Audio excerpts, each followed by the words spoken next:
Hey kids, do you like professional wrestling? Well, we like professional wrestling too. Late into the weekend, we are Shake Them Ropes. I am Jeff Hawkins. He is Chris Novembrino. A little housekeeping. Still cancer free after a year and a half. That's good news. Did not realize this, but looked it up this week, Chris. Next week, 10 years of the show that would eventually become Shake Them Ropes. Mm, God, there's And so you've been many. here for like 7 of them, I think. I know. So uh many memories. So gonna many. Yeah. here's a I like to think of all the friends we made along the way. all of them in the Voices of Wrestling Discord. Yeah. Who go, who's that jerk? Oh, don't you know he works here?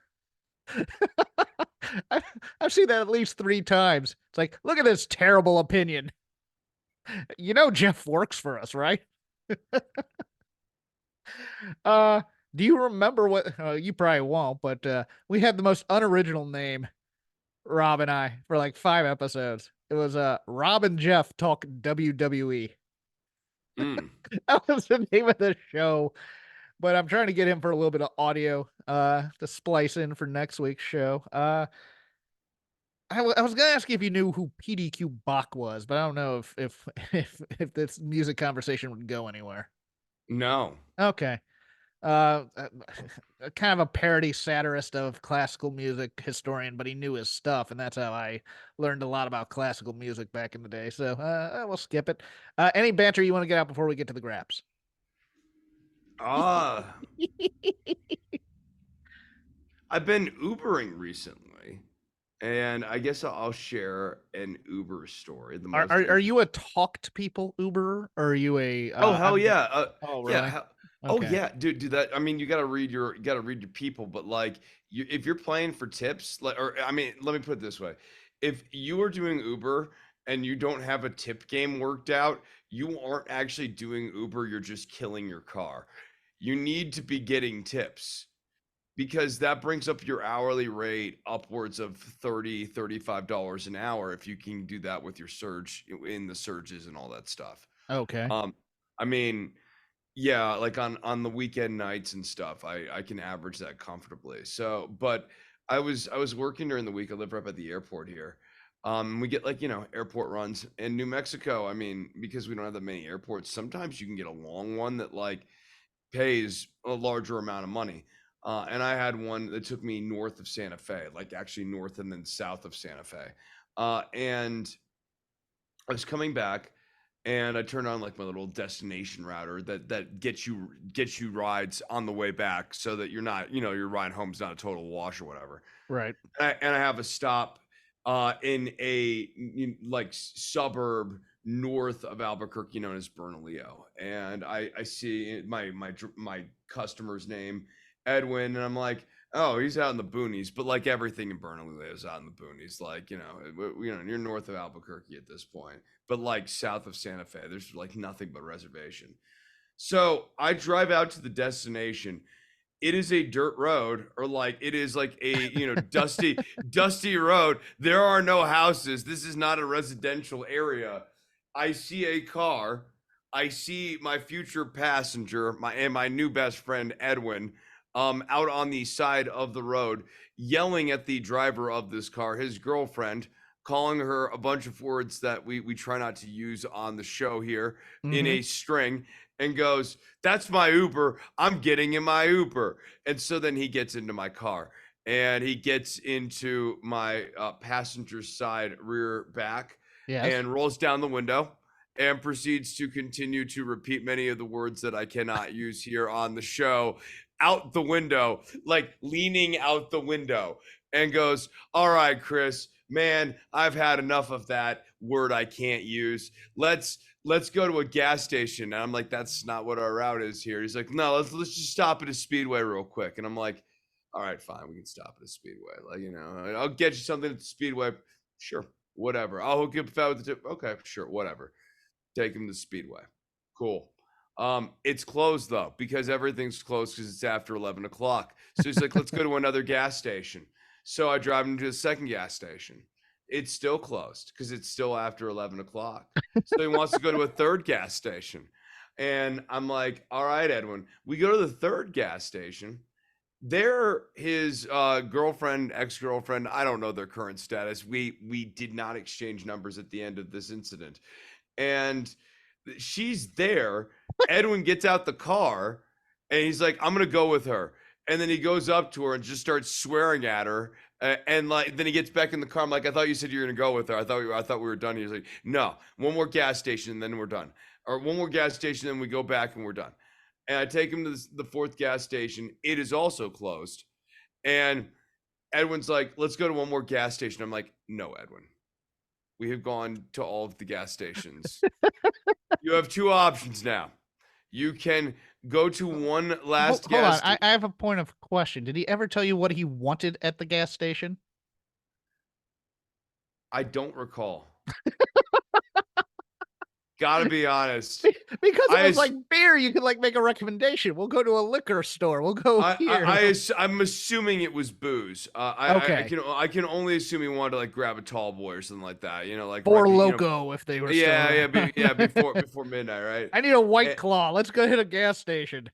So I take him to his final gas station because he chooses gas station rather than destination, and I'm like, Edwin, you now have to exit my vehicle. He exits my vehicle. He gives me a 2-star review, says that I am not polite, but tips $3. All right. Yeah. Are you appealing that rating?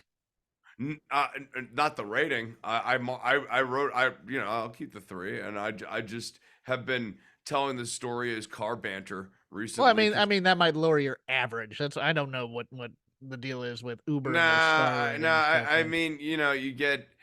The other thing I try to do, is I always tell people, make sure to review me, make sure to review me, make sure to review me, just to pull up your average, but with the 5 stars.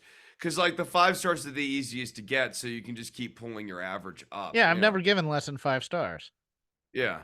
Or even less than a 50% tip, to be honest with you. So that's me. Meanwhile, I have actually had people get into like, the backseat of my vehicle, and I have like a, cash tip jar there. And they're like, did someone leave their tip jar in your car, sir? And I was like, I had to stop and be like, that's actually my tip jar. It's customary in America to tip for service industry. Well, also because Uber, if you give them cash, you get straight there as opposed to going through the company. So right, yeah, right, okay, yeah. I mean, somebody tried to steal your tip jar, probably. Hey, look, somebody left a tip jar in the back seat. Yeah, well, I grab the money out every ride. No, I don't. I leave like $4 of seed money sitting in the jar, and then everything else I just. Are you one of those cool Uber drivers that like has beverages and snacks in the back of your car? I have a couple bottles of water in case someone really needs it. Got it. I am a cool Uber driver in the sense that, like I do have a vape pen, and I have picked up people from the airport who are excited to arrive in a state where weed is not under prohibition, and I hand them the vape stick and they're very pleased. Okay. Well, let's talk some wrestling then. We can. We can. We can talk more Uber. Never mind. I can't think of the word I was going to use. Jeffrey, you want to know how I made $35 taking a man to a taco truck? No, not really. Very easily. Save it for next week. We can have. You're right. We can have Chris Novembrino's Uber stories as we go. Let's see, this will bring people back. Right. No, when you're sitting on a gold mine of content, of banter content, like your old boy, the Nove Dog Awu, you don't want to fire all your bullets at once. You just kill them. You murder the audience with so much quality that they don't want to come back. Top story Thursday, New Japan Pro Wrestling coming out with a release saying Kazuchika or Kazuchika or however you want to say it. He says it Kazuchika sometimes, but nevertheless, Okada. I have it in print, so I can't practice the pronunciation. Okada will be leaving New Japan Pro Wrestling as of the end of January. Destination unknown. Kind of a big deal, given that he is the biggest star in Japan, and this is something that has never happened before. Um, Most people seem to think he's going to AEW because Tony has been posting some cryptic tweets about it being an awesome day, etc., etc. Still, a lot of people think that Nakamura is going to be the bridge between him and Okada to bring him into WWE, and that Cody Rhodes may also be talking to him a little bit behind the scenes.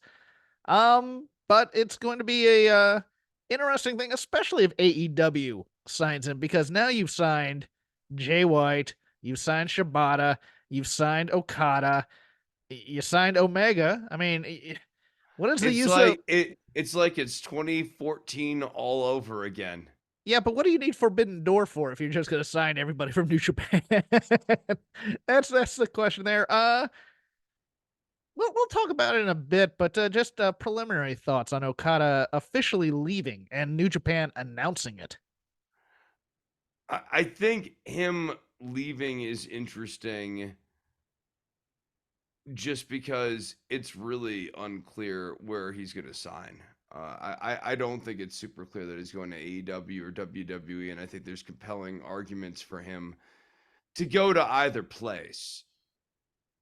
See, oh, go ahead. AEW desperately needs a stabilizing ace, and it would be an interesting and potentially high risk reward gamble to try doing that with an international talent like Kazuchika Okada or Kazuchika Okada. But WWE, I think, especially with the way they're doing characterization now, seems to me to be the much stronger call for Okada. Okada going to WWE, I think they would have a good game plan for him, a good program for him, and a good presentation of him. They can make him feel like a really big deal. I agree with you on that point because I was pondering this today, and yeah, I mean you have downfalls to WWE, and a lot of people like in various discords and messages. Well, did they see what they did with Nakamura?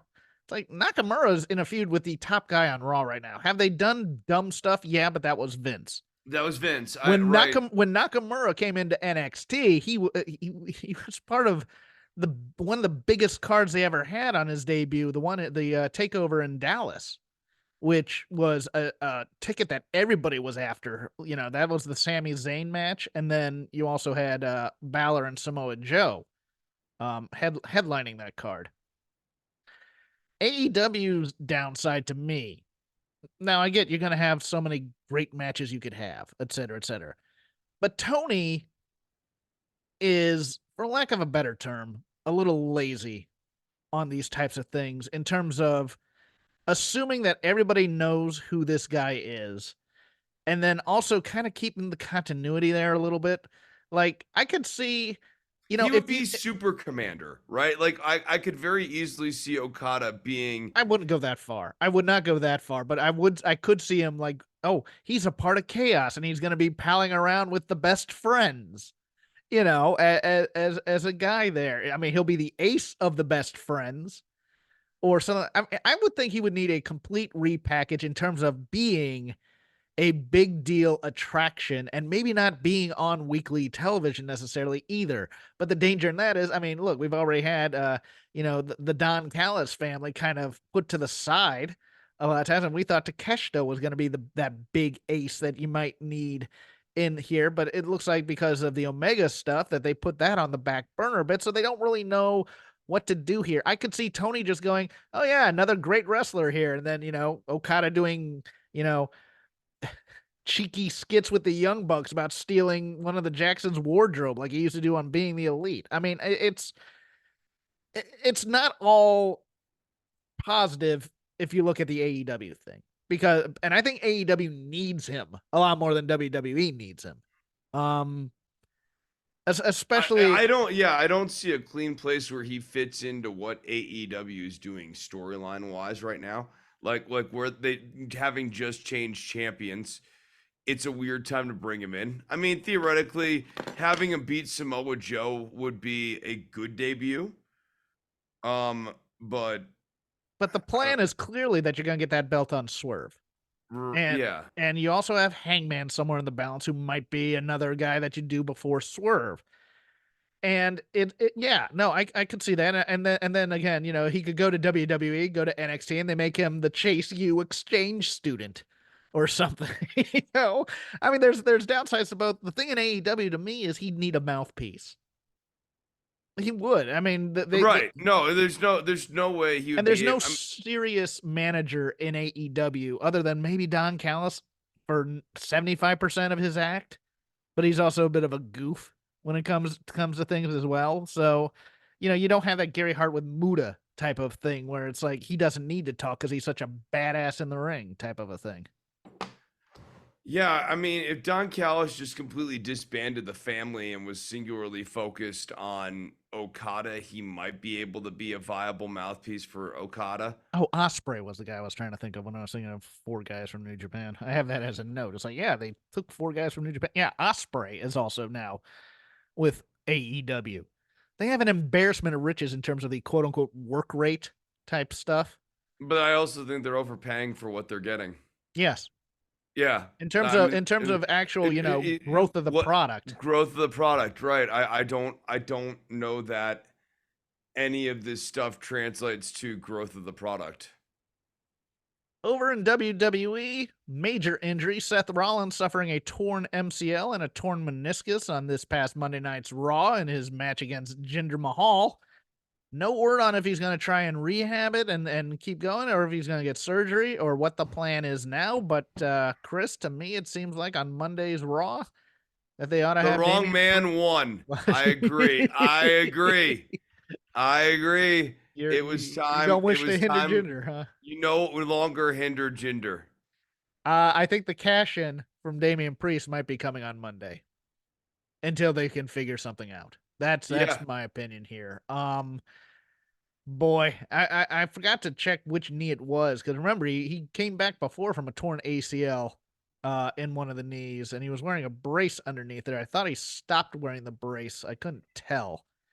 But yeah, that and he was going to be a major part of WrestleMania plans. So I guess it just depends on the if it's slightly torn, maybe he can rest for a couple months and then do a match in March. That's kind of limited, but Seth Rollins isn't going to be limited. Uh yeah, any other thoughts on that? I mean, uh, maybe he could come back and not be the Joker anymore. That's your thoughts on his torn MCL? I hope that his MCL doesn't come back as the Joker. Okay, fine. Yeah. Yeah, we can always pivot to Punk and Drew if we need to. I mean, but it felt like Punk and Rollins was gonna be your Mania match, and that was gonna be a money match in there. So maybe we should hold off and just do Drew and Punk at Mania, I guess. That'd be good. Tony Khan announcing today on X during Collision that hey, it's gonna be a return of the ranking system on AEW. Chris, how excited are you for the new top 10? Well, I've been saying this now for what feels like for most of my life that ever since the ranking system has departed from AEW, there's been a marked and linear decline in the product. And I welcome the ranking system's return because I think it will bring narrative coherence and consistency and quality control to the product that we have not seen since the good old days of Chris Jericho being champion. It's gonna be gone in 6 months. You know, here's the thing about you, Jeffrey. You don't believe. No, I don't. I'm a cynic You at heart. don't. No. When you think about, you don't believe in this company, and that's why all your no. That's why all your no. That's why all your God. takes are crap. It's why they all stink. Oh, jeez. Why is Jeff such a WWE stan? That's No, like if you were a bigger fan of the company, you'd have better opinions about it. you would be rooting for them instead of criticizing them all the time. Right. Honestly, like negative takes hurt This isn't company. a negative take. It's just it's not. Whatever. You don't even know what's positive He anymore. he couldn't keep track of basically top 5 rankings before. And now he has 2 shows with The to do man, them. he was seeing other things in his visions than just simply numbers. There were letters, there were words, there were people. Sky blue. Uh, on the injury front in NXT, Cora Jade torn ACL. Looks to be out another 9 months after just coming back. And getting like heavily featured and Yeah. pushed and like having so much of things moved around her. Yeah, she toured at a house show, I think in on the Coconut Loop as they call it. But yeah, and they've also now blamed somebody on TV for it. The newly rechristened Maddie Renkowski, I think her name is Ren something or other. They're blaming her now on TV so that there's a feud when she comes back. That's an interesting twist from NXT. You never So really see that. blame a baby face. Well, no, I think she's a heel. Or Oh, no, actually, you know what? She was in one of those she yeah. was in one of those Chase U skits Yeah. as one of the girls. So maybe yeah, blame a baby face. Oh. And in another rechristening, this time on the good side from WWE, the artist formerly known as the Brawling Brute Butch is now back to being Pete Dunne, the Bruiserweight, as of SmackDown last night, getting reintroduced in his team with Tyler Bate. Yes. Thank you. Thank you so much. And with Ridge Holland back in NXT, he can be on his own. He can do British strong style with Tyler Bate. This is nothing but a positive for me. Oh yeah, no, having Pete Dunne back as Pete Dunne is extremely positive, and I think this company needs only to give him a showcase match on Raw, like a 30-minute like feature match on Raw, where he can really show his stuff for people to be right back on board with this guy immediately. Debuts this past week. Nick Nemeth, AJ Francis, aka Top Dollar, and Dana Brooke debuted at TNA's Hard to Kill pay-per-view on Saturday. And also on Saturday at New Japan's Battle in the Valley, Mustafa Ali appearing or not appearing on video and challenging Hiromu Takahashi to a match. I think that's going to be in Chicago, and I think that's going to be awesome. And then also Shota Umino getting attacked by Jack Perry, who ripped up an AEW contract and is calling himself the scapegoat. Mm. We are going heavy into the into the uh, fable, I guess, is what we should call it. These men were not hurt during this breakup, and I don't know why anybody would act as though this breakup hurt these guys. They've Which breakup clearly are we talking about? the breakup between CM Punk and Ah, AEW and the men gotcha. of AE. Yeah, I mean, clearly, the Jacksons and also Jack Perry have gotten over what happened with Phil Brooks. They are not hurt by the departure. They're not even referencing it at all. They're fine. Yeah, They're fine. they're not gotten Okay? to. No, No. no. No. They don't miss her. All right? It's She means she was nothing to me now. she wasn't even that cool. All right? Like, and it wouldn't have worked out. Hey, there's no way it was gonna work out in the first place. She's better off So with that guy with the yeah. Mustang and the British accent. Yeah. No, it like, yeah, no. Whatever, man. Like these I'm sorry. It like in addition to I think we're this, going to talk about the Jacksons and the Lazy River. I got a feeling that they're going to come up. yeah, for sure. We at once it's a bad character, but the best promo that they've done in a long time. We'll talk about it. So that'll do it for the news. We are going to go into the aforementioned lazy river of wrestling criticism. There is a lot of wrestling that is on television. We try and get to all of it. Sometimes we don't. Sometimes we do. Whatever we watched, whatever's on our mind, we're going to talk about now. I am going to start because I want to give some flowers because due to being late last week and also this week, I got a chance to watch SmackDown the past couple of weeks. And Bailey is the cornerstone of this WWE women's division. There are bigger stars. There are again, there are bigger stars, there are more heavily pushed acts, but watching that match with Bianca Belair, she's the cornerstone, and I'm just gonna call my shot. I think Bailey's winning this Royal Rumble. And I'll tell you why. Because they always do one Raw winner and one SmackDown winner, and I think your Raw winner is going to be in the men's side, and that's going to be Cody.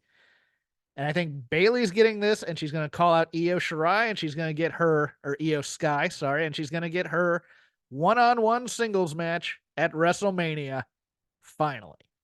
But man, she is awesome. She just does all the little things. SmackDown's been quite entertaining. It's so late in the week that it's hard to get to for me and Chris personally. But the AJ Styles LA Knight Randy Orton stuff's been kind of interesting, especially with the bloodline. They're doing some good things over there occasionally. But your go, Chris. I really like the Judgment Day over on Raw. I think that I mean, this is kind of a familiar reprised talking point, but I just think that speaks to the consistency of these stories.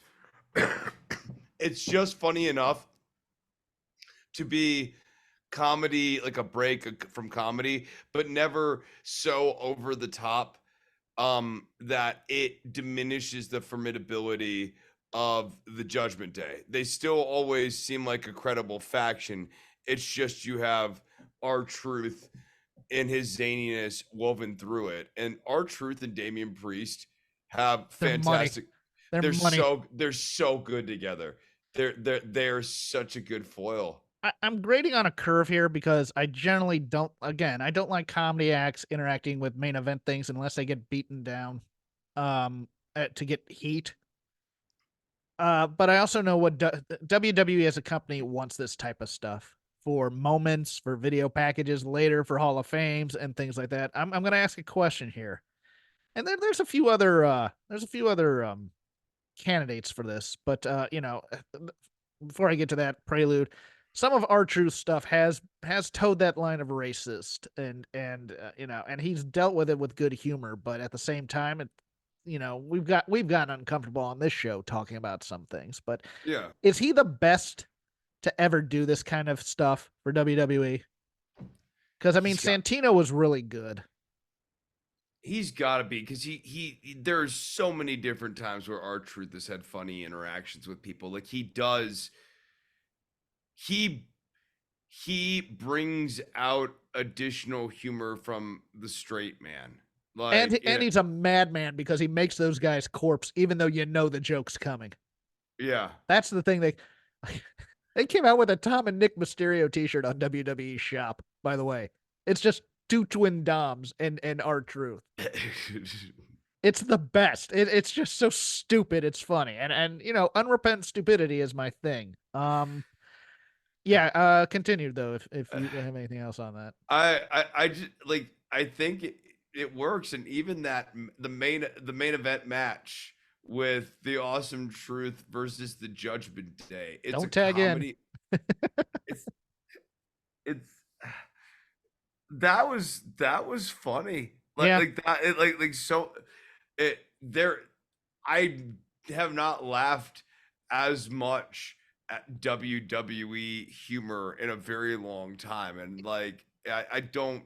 It was a good week for WWE type humor if you like that kind of thing. Because over on NXT, both Adriana Grace and Von Wagner popped me.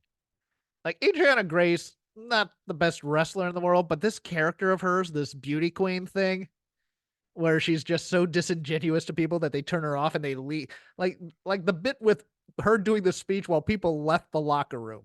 I howled at that. And then Von Wagner and Noam Dar, where Von's basically asking him about the rules for the Heritage Cup, even though he knows what it is. I mean, Von Wagner has some sneaky anti-charisma, much like the Lone Wolf, who also that thing with Braun Breaker, the a-holes Also, very funny. It was a good week for WWE style comedy, if you like that. Yeah, I know. I just and the kind of upward trend of the consistency of the writing and the consistency of the characterization. Drew McIntyre continues to be a really interesting and compelling character. Yeah. I WWE is increasingly a very easy watch, even at its length. Like Raw didn't feel it was long because it's 3 hours, Yeah. but it didn't feel like a chore. It wasn't an unpleasurable 3 hour show. No, I got two other notes for Raw. One good and one I don't understand it at all. This the Xavier Woods Ludwig Kaiser match, again, another banger in terms of guys just beating the crap out of one another. Absolutely loved this. I think my question is, and Alex Palowski over at Fightful, my friend, brought this up, and I think it's an interesting question to ponder.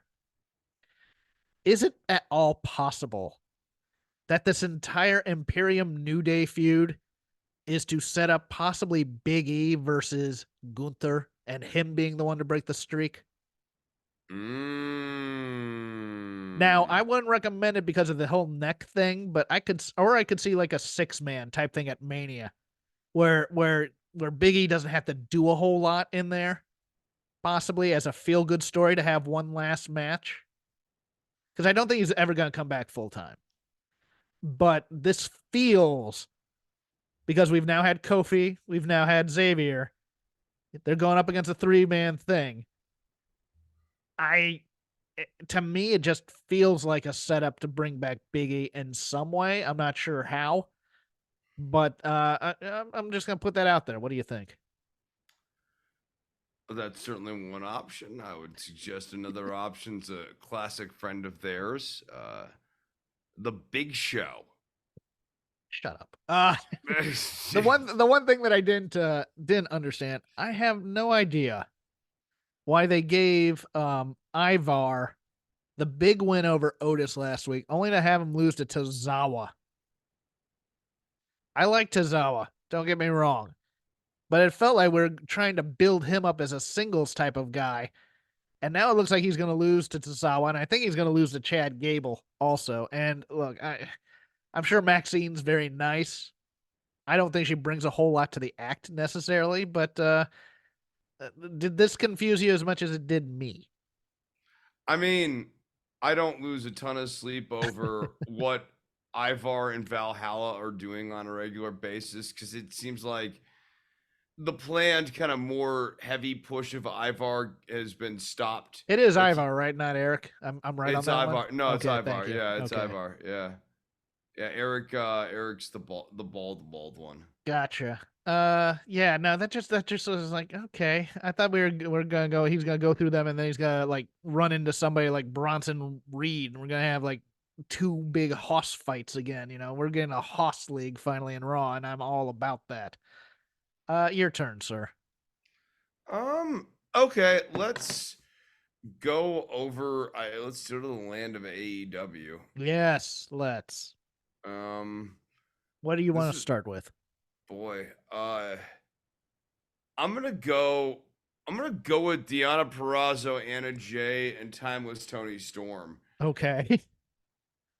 I so last week, the way Deanna Perrazzo sort of set up the match with Anna Jay, the implication was that she was gonna make an example out of Anna Jay's arm to Tony Storm, and that should have been the way this match finished off, not just simply a submission, but that like Deanna Perrazzo shows off a mean streak, especially given the fact that we have been casting Tony Storm as no less than a tweener here for the last several weeks. I mean, she's nominally a heel, but is she? They applaud her when she's coming out. There's no booze. She gets She doesn't. pops. Yeah. Yeah, I mean, what is a heel with no booze? You know what I mean? Like you can say Dominic Mysterio doesn't earn his booze, but no one debates that he's a heel. I don't understand bringing in Deanna Perrazzo as a big deal and then having her do two 50-50 matches, one with Red Velvet, one with Anna Jay, and then cutting it wasn't even I'm here to take your title promo. It was, we used to be friends back in the day, and I don't know what's happened to you. And then it was such a weak expository promo when all she needed, I'm going to, yes, have her tear off Anna Jay's arm, hypothetically speaking, and then say, I'm going to do the same to you, Tony. And, red will be in your black and white film or whatever. Just something a little more menacing and a little more of a call out versus, we're doing story and they have a backstory when they were in Japan together and everybody knows this. So hey, member berries for everybody type of a thing. Just do the straight up pro wrestling promo where I want to kick your ass and I want that title. And that's all you would need. And this was a problem in the Roddy promo as well. It's just and because Roddy has to scream random stuff during the promo and instead of getting to it, and it's just That like, is not like screaming someone's name is not a tagline. This was not a particularly funny bit to begin with, but only actually made sense when you were doing it with Adam, your best friend that you were just trying to annoy the shit out of. Like that was the whole premise of that being funny it would be like if every time I was trying to speak on the show here, I screamed Jeff's name and then tried to have a completely normal conversation. It only it's please don't. only it's only funny because of the intimacy, right? Like it's not funny if you're just screaming like, Becky, like like someone random person's name. Like I don't, know Becky, so like me screaming her name's not funny. It's funny when like, you've known Paul your whole life and you're screaming Paul's name. Uh I to go circle back though real quickly to the Don Parazzo thing. I also think the we used to be friends narrative doesn't actually work when Tony Storm is this timeless character. Like Yes. there's no time. So you And can't refer there's no history within this right. There's no this history. company to Right. do this. Yeah, and then Tony ate Deanna alive, calling her a was it an overtanned hag on a week where she was taking crap for her appearance. I mean, that was a little bad timing, I think, on that part. But yeah, no, she so overwhelmed Deanna Purrazzo that I don't want to see a Deanna Purrazzo match now, Oh which is yeah, no. odd because I love Deanna Purrazzo and I think her and Tony Storm can have a great wrestling match. But this feud is so one sided, and it still appears like the end game is Mariah. It just doesn't interest me. And this is like, I mean, the danger that someone like Okada needs to look at. Like, Yes. yeah, it doesn't actually take that many weeks of bad presentation for the bloom to be off your rose in a serious way. Uh, Things I liked in AEW this week. One quick one, and then I'll expound on the other one. Dustin and Christian was just great old school comfort food for two guys over 50 who just know how to work. I adored that match. But the Hook Joe intro on Dynamite this week was fantastic. It was the best intro to Dynamite I think they've ever done. It hyped the main event. It told you to stay tuned for the main event. It told you who the two guys were in the main event. It told you everything you needed to know about the two guys in the main event. Now, once we got to the main event, it was a good match. I wouldn't say it was a great match. But for me, I think two things. Number one, Hook needs a little bit of work on both selling and his comeback because his comeback looked like he was flailing a bit and he looked small compared to Joe. Of course, I wish he'd go on an excursion to Japan and learn the ways of the Japanese. Let's put it that way. But the story also was okay. This is Hook's moment. Everything should be focused on Hook. And when they were doing the whole, you know, Joe beats him, Hook gives him the finger, Joe comes back to beat on him some more. That should have happened two or three times. And then you should have let Hook have his moment of just laying there in the ring, much like Orange Cassidy did when he lost the international title originally, and get the applause and make him a star type star, not just a guy who had a great match and got some applause and got over with the crowd because he was over with this crowd going in.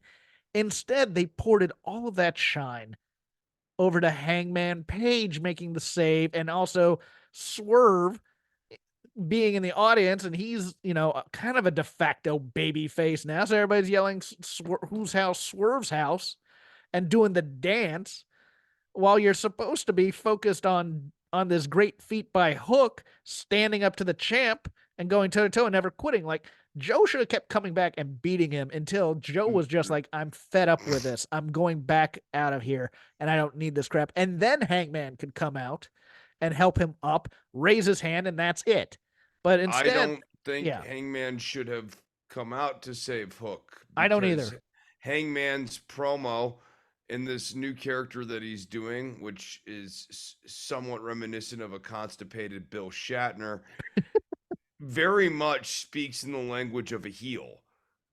That this Adam Page character is like, I'm gonna get the title back by whatever means necessary. Like, so coming out and saving Hook, I think made no sense. It would have been more like they have Taz takes off his headset and he goes, "This is hard to watch." At some point, Taz should have gotten in the ring or should have gotten by the ring and visually been like sort of yelling at Hook, "Stop!" Like stop giving him the finger or Yeah, whatever. yeah. Yeah, like basically A begging father with caring for his son at some point, get that yeah. emotional connection in there, type of a thing.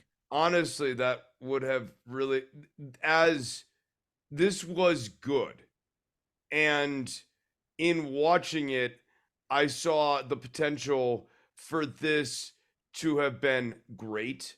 You were right to highlight the intro package and stuff at the start of the show. Really nice stuff. In terms of Hook's offense, I think he needs to waylay into people more, especially on that comeback. It needs to look more. You said flailing. It needs to be more Tasmanian devil like that it is just like a whirlwind of like clobbering blows. His boxing offense though needs to look more real and Yes, convincing and that's what right I now. meant by flailing, Yeah, because he's dressed yeah, in the boxer shorts and he's yeah, doing wide swings like yeah, this, and yeah. instead of His just doing, tight jabs and stuff like that. Yeah. Yeah, and like basically he should be speed bagging a guy, like hitting him with like upwards of, 30, 40 blows. Like in the commentary should probably put over that like when Hook gets going, he has the fastest strikes per second of Yes. anyone in the company, something like that. These sorts of things would go a long way, especially during the comeback. Uh, I I mean, there was a lot to like about the match, but yes, not having Taz more Taz should have given up the veneer of being objective Yes. halfway through the match. Yes. No, And that's a great call. I haven't heard anybody talk about that yet. like he should have went into the match trying to be professional. And then as the match progressed, as Joe's aggression continued, and as the possibility of his baby boy winning the title increased, Taz should have basically broken from his commentary character and like said, I gotta leave and take off the headset and go down and manage his kid. I'll give Hook a lot of credit, because that Uranagi he took into the announce table looked like it sucked to take. It looks like he took that thing neck first, and then he immediately took a power bomb onto the apron. Um, I haven't heard that he's injured, but if he was and he kept going, I mean, that Uranagi shot, I howled because I thought he was, I thought they had knocked him out legit. But Joe is the best champion they've ever had in this company, and I kind of don't want him to be a transitional champion. I kind of long may he live. Um, yeah, your turn. Yeah, no, I agree. Joe has been an incredible stabilizing force for this company. I guess now we have to move to the mustachioed young bucks here. Um, You want first shot at this? Go ahead. yeah. So I'm gonna probably surprise you with the opening salvo here. This is my favorite Young Bucks promo that they've done in a long time because at least they have a friggin' character here. That being said, I, I don't care about executive vice president wrestler characters that are meta commentaries on what they actually are. And I also think like there's a weird so the type of person who would like want to do a bizarro character of themselves as a dick on television as sort of a way of saying I'm not a dick is the type of person I'm inherently skeptical of being a dick. I'm going to add a wrinkle to your analysis on there, because if you haven't figured this out, they're doing they're not only parroting themselves as EVPs, they're doing double Vince McMahon's. Vincent, they're now calling themselves Yeah. by their real names. They have the mustaches. They've used a couple of buzzwords that Vince has used in terms of like change the world, I think was one of them. But I agree with you on the office politics stuff. I've long said I don't like office politics. I don't like heel authority figures. I don't like I these also sorts. don't really care about a parody of Vince McMahon in 24. I agree. I will. Here was my note. Because I also kind of agree with you that this is the best promo they've done in a long time on television, which is a low bar, as you also have stated. I don't think they went absurd enough. They're towing that line of being satire, and they're getting too much praise. I love Brian Alvarez. I think he's the best at it here, but he overpraised this way too much on Observer Radio. Um, they're not absurd enough. They're towing that line of uh, being cheeky and making meta references, where if they were going to just be absurd, we're executive vice presidents, and keep that absurdity when talking about Sting. Sting, terrible employee. Didn't have the decency to put in his 2 weeks notice when he decided he was going to hang him up or whatever. Doing that kind of absurd officer type stuff and going into the absurdity of the character choice that they've made, instead of just going, they went half-assed with the absurdity is my point. They're trying to be clever instead of absurd, which is what they're doing. They're being, I mean, everything about them is being absurd. Even the setup should be, Renee, you should have to come to our office to speak to us because we are executive vice presidents now. We don't need to come into these chairs, et cetera, et cetera. They need to go heavier into how stupid this thing is to really get these guys over as heels. I know everybody's gonna go with the insidery references and look for Easter eggs and stuff like that. But as a pro wrestling character, this is where being more broad would work, I think. Yeah, I mean, if they're going to be the executive vice presidents, I think two things need to happen. One, if you're really going to do this, they need to actually have more of an active role in terms of on screen. You guys are having a matchmaking sort of things, like you're the vice presidents, like you should be kind of doing that sort of thing. And second, I think they need to be actually just more completely irredeemably bad. Yes, I think that that's it's what not I even meant too. yeah, That's it's what I was going. not even about about absurd, not like Seth Rollins, ha ha ha. I want them I to mean, be bad people as executive yeah. vice presidents. I That's what want I them meant. yeah, I want them Yes, to be dicks. Like they should have an interaction with Sting where they're completely disrespectful to him. they should have Like fired Renee that would be good.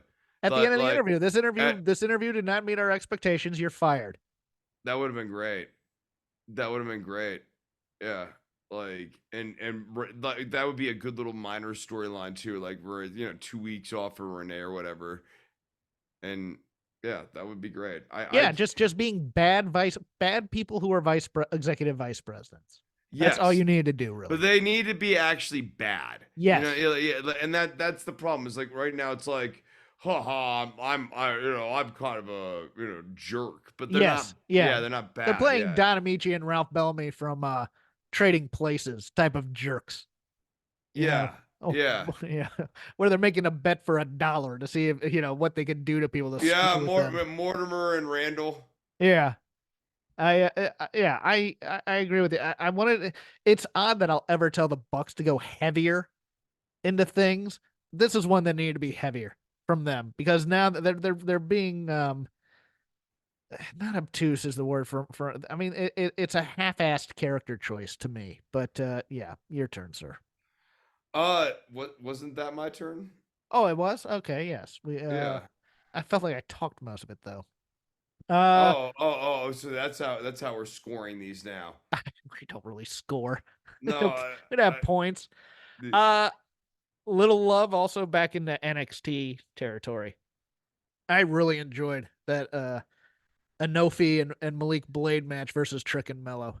right. That was actually pretty freaking entertaining. Yeah, I think I Anofi thought, and Blade have really improved. And look, I really liked Malik Blade in the sweater vest. I gotta admit, I thought that was a clever character choice with the more flashy Anofe. But these two teams worked very well together, I thought. yeah, no, great chemistry, nice combination of high flying offense and ground offense, like good ratio of that for my taste. And a really nice pace to this. I thought that this was pretty good.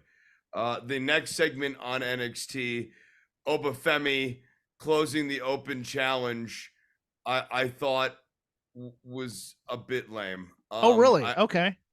Yeah, I like the actual idea of closing the open challenge.